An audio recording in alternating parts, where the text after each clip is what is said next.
Narito na nga po ang mga balita sa oras na ito. Bakit nga ba nagkukulang ang supply ng kuryente tuwing tag-init at El Nino? Marami na nga po ang nagtatanong kung bakit kulang ang kuryente sa bansa kapag matindi ang sikat ng araw. Kamakailan na lang po, nagbabala ang Department of Energy o DOE tungkol sa mas maraming power interruptions.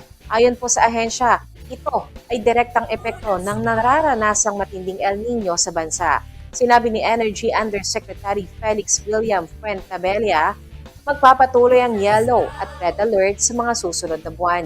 Katunayan, inaasahan ng panibagong yellow alert sa Luzon Grid at Visayas Grid tuwing hapon. Maaaring makakita ang Visayas ng 7 yellow alerts dahil umaasa lamang ito sa imports mula sa Luzon at Mindanao. Samantala, walang nakikitang red alert sa Mindanao Grid sa ngayon. Subalit, maaari naman ito magkaroon ng 6 na yellow alert sa Setyembre, Oktubre at Nobyembre. Kaugnay po nito, ipinaliwanag ng National Grid Corporation of the Philippines ang kanilang tungkulin tuwing may alerto. Ayon po kay Engineer Art Sinobago, Government Relations and Regional Affairs Officer ng NGCP, transmission lamang ang kanilang hawak. Sa madaling salita po, kung ano ang available supply mula sa mga planta, iyon lamang ang i-dispatch ng NGCP. Kinumpirma ng NGCP rin ang dalawang dahilan kung bakit kulang ang kuryente o supply para sa demand. Una nga po rito, marami ang hydropower plants na naka-force outage o may derated capacity dahil sa kakulangan ng tubig. Sumasabay pa rito ang mga unscheduled shutdowns o biglaang pagkasira ng mga planta dahil sa matinding init. Pangalawa, sobrang taas din ng demand ng publiko dahil sa sabay-sabay na paggamit ng mga air condition unit sa buong bansa. Bilang contingency plan upang mapanatili ang integridad ng grid o ng NGCP, magpapatupad ang ahensya ng manual load dropping o MLD o rotational brownout.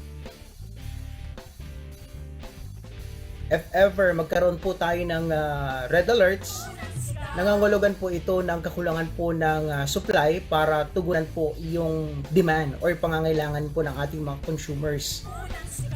Bilang system operator, si NGCP po ay mag-i-implement ng manual load dropping or MLD or tinatawag nating rotational brownouts to maintain the integrity of our grid. We can only speak on the matter related to transmission grid. At kapag nagkataon na may mga forced outages or unscheduled shutdown ng mga planta, si NGCP po ay magdi-dispatch kung ano lamang po yung available capacity sa ating power grid.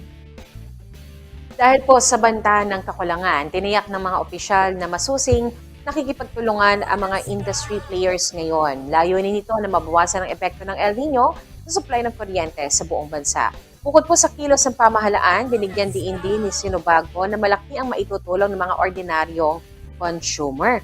Manananawagan po siya na mag-practice ang lahat ng demand-side management sa pamamagitan nga po ng pagtitipid sa kuryente. Narito po ang ilang simpleng tipid tips na pwedeng gawin sa loob ng bahay. Gumamit lamang po ng LED bulbs dahil ito ay 75% mas matipid kaysa sa incandescent bulbs. Linisin din po ito para mas lumiwanag.